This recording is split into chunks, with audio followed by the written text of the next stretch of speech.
السلام عليكم ورحمة الله وبركاته. الحمد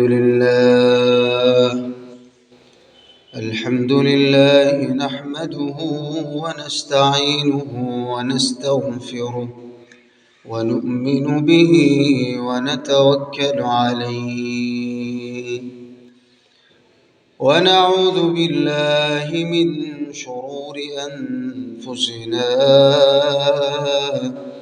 ومن سيئات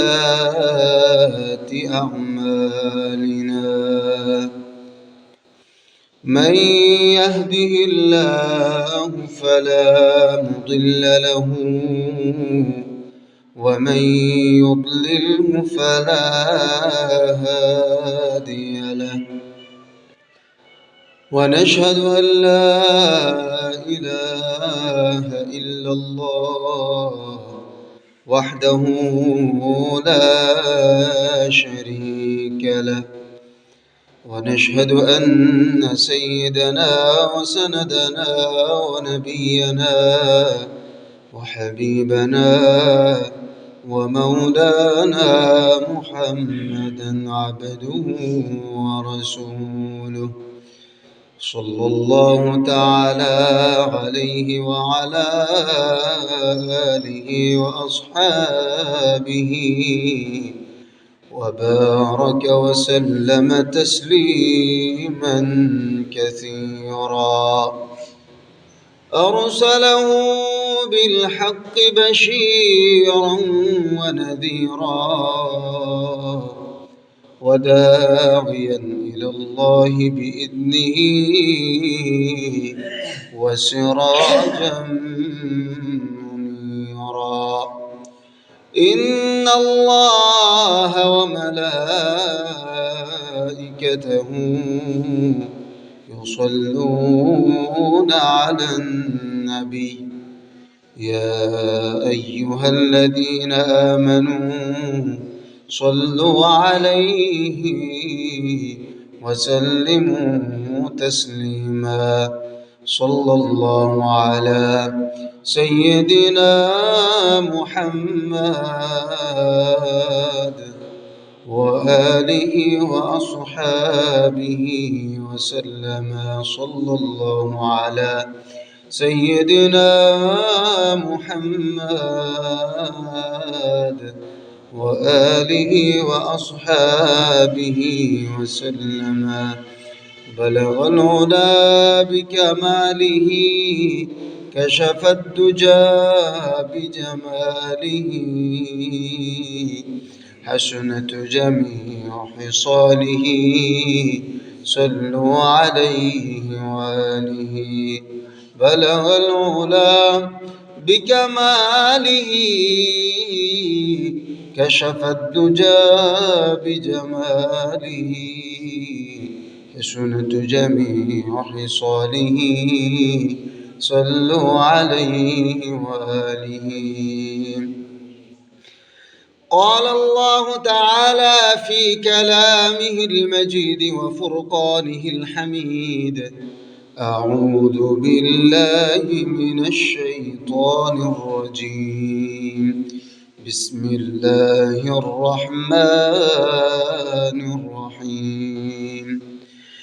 ومن الناس من يشتري لهو الحديث ليضل عن سبيل الله بغير علم ويتخذها هزوا. أولئك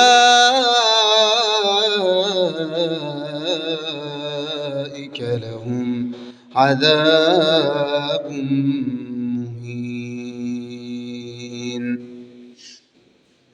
عن جابر بن عبد الله رضي الله تعالى عنه قال: قال رسول الله صلى الله عليه وسلم: الغناء ينبت النفاق في القلب كما ينبت الماء الزرع.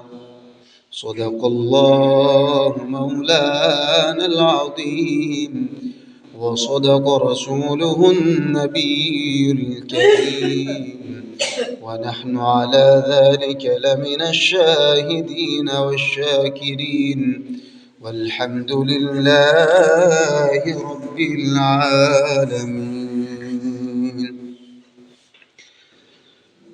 সম্মানিত মুসল্লিয়ানে কিরাম, মুরব্বিয়ানে আযম, সামিঈনে কিরাম, আল্লাহ পাকের কাছে অসংখ্য অগণিত শুকরিয়া।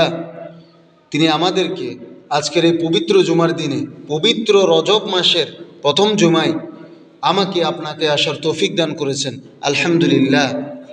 আরেকটু বড় আওয়াজে পড়ি আলহামদুলিল্লাহ। আল্লাহ পাকের কাছে কিভাবে শুকরিয়া আদায় করি?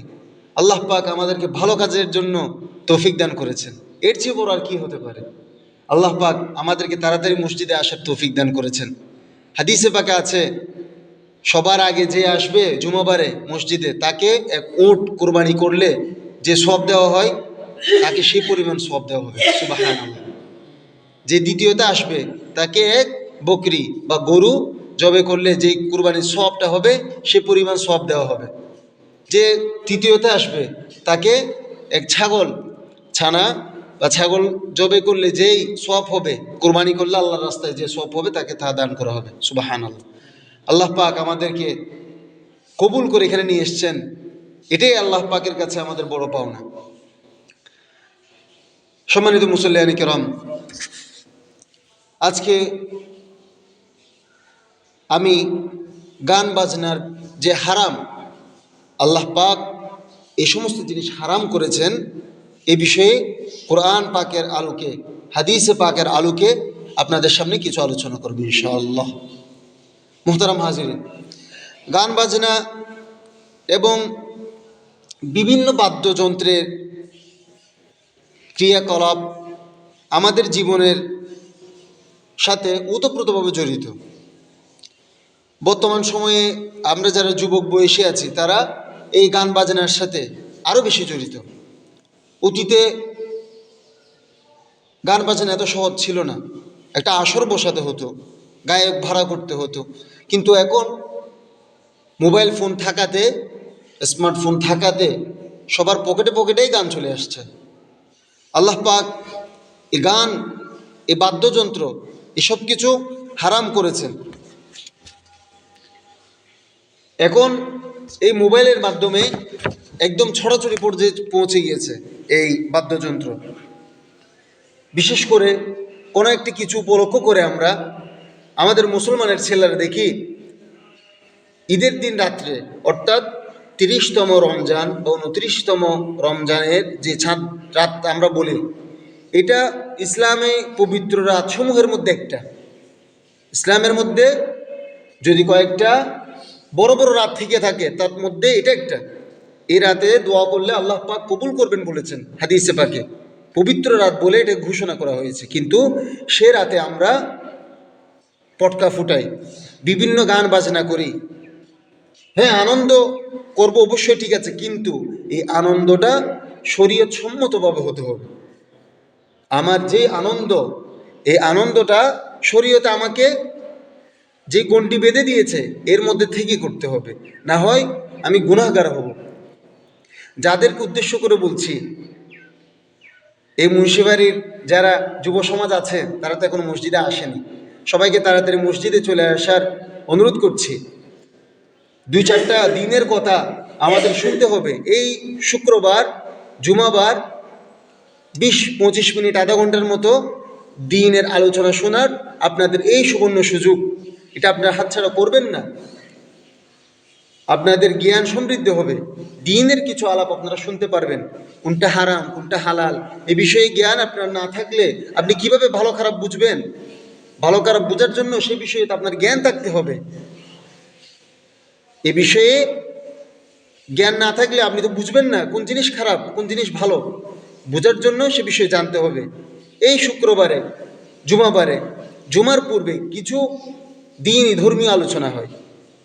আপনারা যদি সবাই উপস্থিত থাকেন, এর মাধ্যমে আপনারাই অনেক উপকৃত হবেন। আল্লাহ পাক আমাদের সবাইকে এই উপকার নিজের মধ্যে ধারণ করার তৌফিক দান করুন, আমিন।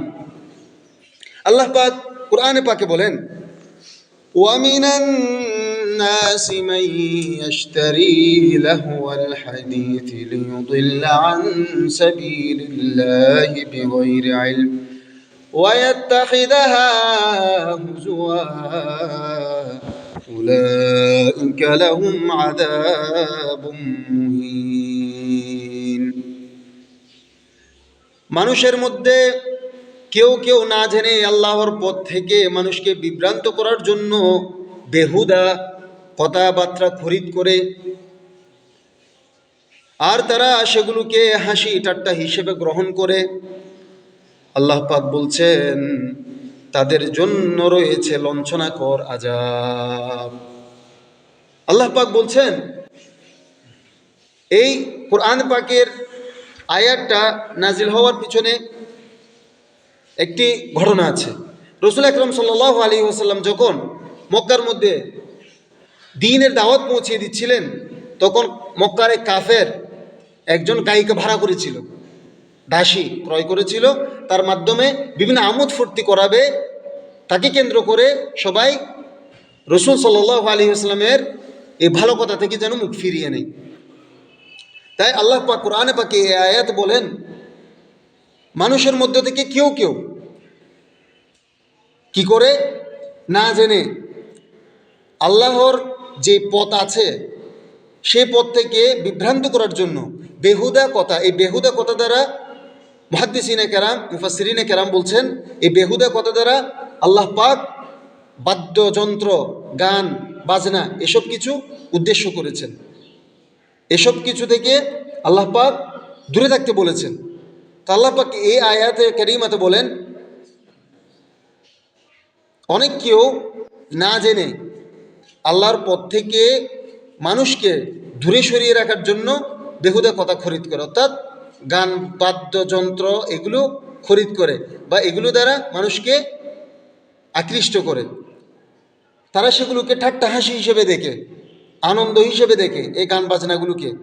আল্লাহ পাক আয়াতের শেষে বলছেন উলাইকা লাহুম আযাবুম মুহিন, তাদের জন্য লাঞ্ছনাদায়ক আযাব রয়েছে। নাউযুবিল্লাহ।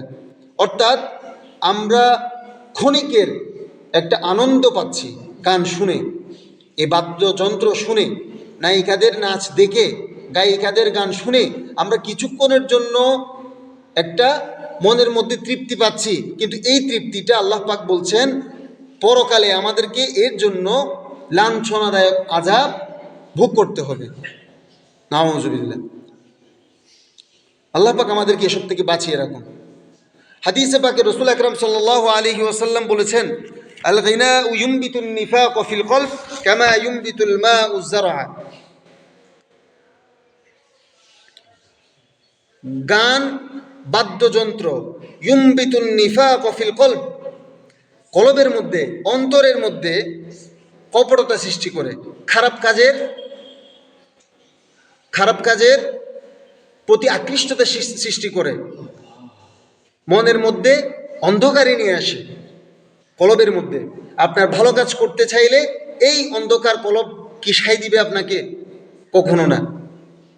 আপনি ভালো কাজ করতে চাইলে এই অন্তর, এই মনেই তো আপনাকে তাগাদা দেয় যে আজান দিয়েছে আমার মসজিদে যেতে হবে, আল্লাহ পাকের দরবারে হাজিরা দিতে হবে। এটা আপনার মনে চাই বলেই তো আপনি এখানে এসেছেন।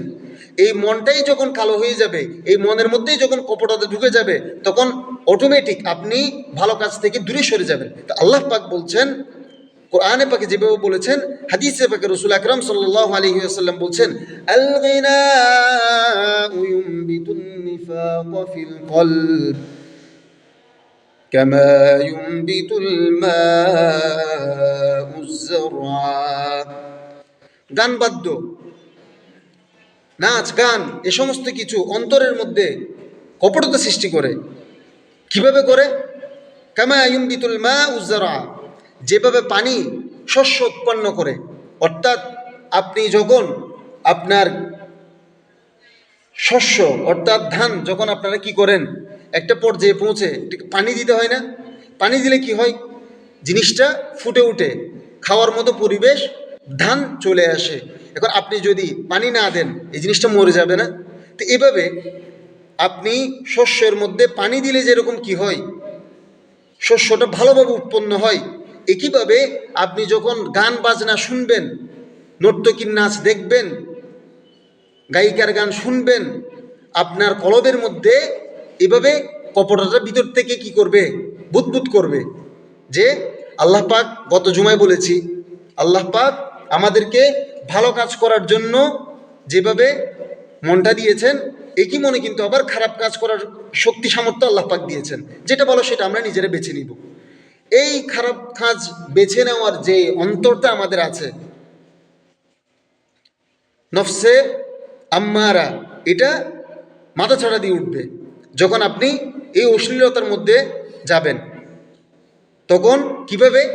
যেভাবে পানি দিলে শস্য উৎপন্ন হয়, ভালোভাবে প্রস্ফুটিত হয়, এভাবে আপনি যখন গান শুনবেন, আপনি যখন বাদ্যযন্ত্র বিভিন্ন তালে আপনার করবেন, আপনার অন্তরে এভাবে কালো হয়ে যাবে। তো এই কালো অন্তর নিয়ে আপনি আল্লাহ পাকের ভালো কাজ কিভাবে করবেন? এই কালো মন কি কখনো চাইবে আল্লাহ পাকের নৈকট্য আপনি হাসিল করুন? বলেন, চাইবে কখনো? কখনোই না।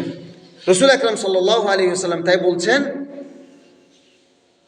আপনারা সবসময় যেন গান বাদ্যযন্ত্র এসব থেকে দূরে থাকেন। কিন্তু বর্তমানের এই সময়ে সবার হাতে হাতে স্মার্টফোন চলে আসাতে এটার প্রচার অধিক পরিমাণে ঘটছে। অতীতে এই পরিবেশ ছিল না। তখন কি এই মোবাইল ছিল? ছিল না। অতীতের মধ্যে কোনো একটা আসর বসাতে হতো। আপনারা যারা মুরব্বী আছেন হয়তো ভালো জানবেন, অতীতে মানুষজনও কম ছিল, গায়িকা নায়িকাও কম ছিল। এভাবে প্রযুক্তির উৎকর্ষতা তখন প্রকাশ পায়নি এখন যেভাবে পেয়েছে। এখন সবার হাতে হাতে মোবাইল, প্রতিটা মোবাইলের মধ্যেই খারাপ কিছু আছে। এসব কিছু থেকে যদি আমরা বেঁচে থাকতে পারি, এটাই হবে আমাদের ইমানি সফলতা। এসব কিছু থেকে বেঁচে যদি আমরা 5 ওয়াক্ত নামাজ আল্লাহ পাক আমাদেরকে মসজিদে এসে পড়ার তৌফিক দান করে, এটাই যথেষ্ট। কোরআন পড়বেন। মোবাইলের মধ্যে যেভাবে গান বাজনা আছে সেভাবে কোরআন শরীফেরও বিভিন্ন অ্যাপস আছে, হাদিস সব আছে। সিয়াসিত্তের কিতাব, বুখারী, তিরমিজি, মুসলিম, নাসাই, আবু দাউদ, সব কিছু, সমস্ত কিতাব এখানে আছে এবং বাংলা অনুবাদও আছে। আপনারা চাইলে সেগুলো পড়তে পারেন। এতে আপনাদের কি হবে? আপনাদের দ্বীনের ক্ষেত্রে যে জ্ঞান সেটা বৃদ্ধি পাবে। আর দ্বীনের জ্ঞান বৃদ্ধি পেলে লাভ কি? কোনটা ভালো কোনটা খারাপ সেটা আপনি নিজেই ধরতে পারবেন। কোনটা ভালো সেটা বুঝবেন আপনি। কোন দিকে গেলে আল্লাহ পাক আপনাকে সিরাতে মুস্তাকিম দিবে সেটা জানবেন। কোনটা জান্নাতের পথ কোনটা জাহান্নামের পথ সেটা আপনারা বুঝতে পারবেন। আল্লাহ পাক গান বাজনা হারাম করেছেন। যে সমস্ত গানের মধ্যে অশ্লীলতা আছে, যে সমস্ত গানের মধ্যে অশ্লীলতা আছে, বাদ্যযন্ত্র ছাড়াও সেগুলো হারাম। আর বাদ্যযন্ত্র যদি থাকে সেটা এমনিতেই হারাম। আল্লাহ পাক আমাদেরকে এসব থেকে রক্ষা করুন, আমিন বলেন। আরো বড় আওয়াজে আমিন। এটা হচ্ছে রজব মাস। রজব মাসের আজকে 2 তারিখ। ইসলামের মধ্যে 4টা বড় বড় মাস রয়েছে, পবিত্র মাস। আইয়ামে জাহিলিয়াতের সময়, পাপাজারের সেই সময়ে, সেই যুগেও তারা এই সমস্ত মাসকে সম্মান করত। এই মাসের সম্মানে তারা যুদ্ধ বিগ্রহ করতো না। অন্যান্য মাসে করলেও এই 4টা যে হারাম মাস ছিল এর মধ্যে তারা যুদ্ধ করতো না, তারা পবিত্র মনে করত। একটি হচ্ছে জিলকদ, জিলহজ, যখন কি হয়? হজ হয়, সেই মাসগুলো জিলহজ। এর আগের মাস জিলকদ, এর পরের মাস মহরম, 10 মহরম আপনারা যেটা পালন করেন। এই 3 মাস এবং এই রজব মাস, এই 4টা হচ্ছে ইসলামের মধ্যে হারাম মাস, অর্থাৎ পবিত্র মাস। রমজান তো আছেই, রমজান তো সমহিমায় আছে। আল্লাহ পাক 30টা রোজা বা সেই মাস 29টা হলে আমাদের জন্য রোজা ফরজ করেছেন। তো আল্লাহ পাকের হাবিব পিয়ারা নবী সরদার দু আলম মুহাম্মদুর রাসূলুল্লাহ সাল্লাল্লাহু আলাইহি ওয়াসাল্লাম তিনি ইরশাদ করেছেন, আল্লাহুম্মা বারিক লানা ফি রজব ওয়া শাবান ওয়া বাল্লিগনা রমাদান। যখন রজব মাস, শাবান মাস আসতো, রাসূল আকরাম সাল্লাল্লাহু আলাইহি ওয়াসাল্লাম এই দোয়াটা বেশি বেশি পড়তেন। অর্থ কি? আল্লাহুম্মা বারিক লানা ফি রজব ওয়া শাবান, হে আল্লাহ এই রজব শাবান মাসের যে বরকত আছে তা আমাকে দান করো। বারিক লানা, আমাদেরকে আপনি বরকত দান করুন। কিসের? এই রজব এবং এই শাবানের মধ্যে যে বরকত আল্লাহ পাক রেখেছেন সে সমস্ত বরকত আমাদেরকে দান করেন। ওয়াবাল্লিগনা রমাদান, এবং রমজান পর্যন্ত আমাদের হায়াতকে দীর্ঘায়িত করে দিন, যেন আমরা আপনার ফরজ এই 30টা রোজা রাখতে পারি। সুবহানাল্লাহ। এটা পড়েছেন কেন? তিনি তো চাইলে মনে মনেও পড়তে পারতেন। তিনি এটা পড়েছেন এটা যেন আমরাও পড়ি, আমরাও যেন রমজান তলব করি, এবং রজব এবং শাবান মাসে যেন আমরা রমজানের প্রস্তুতি নিতে পারি। হঠাৎ করে কিছু একটা করতে গেলে একটু কষ্ট হয়। রাসূল আকরাম সাল্লাল্লাহু আলাইহি ওয়াসাল্লাম এই রমজান মাসের আগের এই 2 মাসের মধ্যে রোজা রাখতেন, মাঝে মাঝে রোজা রাখতেন, এবং রমজানের জন্য তিনি প্রস্তুতি নিতেন যেন রমজানে কষ্ট না হয়। এভাবে রাসূল আকরাম সাল্লাল্লাহু আলাইহি ওয়াসাল্লাম তার উম্মতের জন্য বলে দিয়ে গিয়েছেন রমজান আসার পূর্বে বেশি বেশি করে এই দোয়াটা যেন পড়া হয়। রাসূল আকরাম সাল্লাল্লাহু আলাইহি ওয়াসাল্লাম বলেছেন, কি দোয়া পড়েছেন? আমার মুখে মুখে পড়েন, আল্লাহুম্মা বারিক লানা ফি রজব ওয়া শাবান ওয়া বাল্লিগনা রমাদান। আপনারাও এই দোয়া পড়বেন, বরকত হবে। আল্লাহ পাক বেশি বেশি করে আমল করার তৌফিক দান করবেন। রাসূল আকরাম সাল্লাল্লাহু আলাইহি ওয়াসাল্লাম কি কিছুর অভাব ছিল? কিন্তু তিনি আল্লাহ পাকের কাছে এই মাসসমূহের বরকত চেয়েছেন। বারিক লানা, বরকত, এতটুকু তো বুঝতেছেন। বারিক লানা, তিনি এই মাসের মধ্যে কিছু আল্লাহ পাকের পক্ষ থেকে বরকত আছে এগুলি চেয়েছেন। রাসূল আকরাম সাল্লাল্লাহু আলাইহি ওয়াসাল্লামের তো অনেক উপরের মর্তবা ছিল, তাকে তো আল্লাহ পাক এমনিতেও অনেক উপরে সাইয়্যিদুল মুরসালিন খাতামুন নবিয়্যিন বানিয়েছেন, আল্লাহ পাকের প্রিয় হাবিব বানিয়েছেন। তারপরে কেন তিনি চেয়েছেন? তিনি আমাদেরকে শিক্ষা দিয়েছেন এটার মাধ্যমে। আমাদের এই 2 মাসের বরকত চাইতে হবে এবং রমজান পর্যন্ত হায়াত চাইতে হবে। গত বছর রমজানের মধ্যে অনেক মানুষ ছিল, আজকে নাই। এমন কি অনেক মানুষ আছে না পৃথিবীতে? আছে তো, আজকে আছে হয়তো এই জুমার মধ্যে, আগামী শুক্রবারে যে আপনারা এই জুমা পড়তে পারবেন এটার কোনো নিশ্চয়তা আছে? নাই। হায়াতের নিশ্চয়তা 1 সেকেন্ডের নাই। তাই আল্লাহ পাক বলেছেন, যেভাবে আল্লাহ পাক শিখিয়ে দিয়েছেন রাসূল আকরাম সাল্লাল্লাহু আলাইহি ওয়াসাল্লাম সেভাবে বলেছেন যে এই রজব শাবান মাসের বরকত আমাকে দান করুন এবং রমজান পর্যন্ত আমার হায়াত বৃদ্ধি করে দিন। কেন বৃদ্ধি করে দিন? রমজানের যে গুরুত্ব আছে, রমজানের এই 30টা রোজা যেন আমি রাখতে পারি। আল্লাহ পাক বলেছেন রমজানের যে মুখের যে গন্ধ আছে, বিকেলের দিকে যে একটা গন্ধ আসে, সেটা মেশক আম্বরের চেয়ে বেশি আল্লাহ পাকের কাছে সুঘ্রাণ মনে হয়। সুবহানাল্লাহ। এটা বান্দাদের প্রতি আল্লাহ পাকের মহব্বত। আমরা রোজা না রাখলেও আল্লাহ পাকের কিছু আসবে না, কিছু যাবে না। আমরা নামাজ না পড়লেও আল্লাহ পাকের কিছু আসবে না, কিছু যাবে না। কিন্তু না পড়লে আমাদের দোষ, আমরা জান্নাতে যেতে পারবো না, লস আমাদের।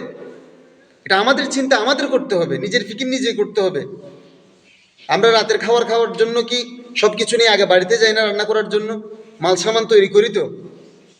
যদি বলে হে আল্লাহ আমাকে ভাত দাও, আল্লাহ পাক কি ভাত দিবেন? আপনার সেজন্য কাজ করতে হবে। একইভাবে আল্লাহ পাকের কাছে যদি আপনি চান হে আল্লাহ আমাকে জান্নাতুল ফেরদৌস দান করো মারা যাওয়ার পরে, এটি কি কখনো হবে না? আপনাকে অতটুকু যাওয়ার জন্য সে পরিশ্রমটা করতে হবে। আপনি যদি কাজ না করেন আপনার মালিকে কি আপনাকে বেতন দিবে? কখনোই না। আপনি যদি মজুরকে এই মসজিদটা বানিয়ে দেওয়ার জন্য তাকে যদি বেতন না দেন, সেই কাজ করবে? জিনিসগুলো এমনি পড়ে থাকবে। একইভাবে আল্লাহ পাক বলছেন আমি তোমাদেরকে সব কিছু দিয়েছি, তোমরা শুধু আমার কাছে চাও এবং তোমরা সেই অনুযায়ী আমল করো। আমি তোমাদেরকে সব কিছু বলে দিয়েছি। ইসলাম একটি পরিপূর্ণ ধর্ম, এখানের মধ্যে সব কিছু বলা আছে। আল্লাহ পাক বলে দিয়েছেন, আল্লাহ পাকের কোরআনে পাকে যা নাই তা রাসূল আকরাম সাল্লাল্লাহু আলাইহি ওয়াসাল্লামের মাধ্যমে আমাদের কাছে পৌঁছিয়ে দিয়েছেন। এবং আরও যেগুলো পৌঁছানোর দরকার, আইম্মাই মুজতাহিদিনরা, ইমাম আবু হানিফা রহিমাহুল্লাহ, ইমাম শাফিঈ, ইমাম মালিক, ইমাম আহমদ ইবনে হাম্বল রহিমাহুল্লাহ, এরা আমাদেরকে আরও সহজ করে দিয়েছেন দিনটা।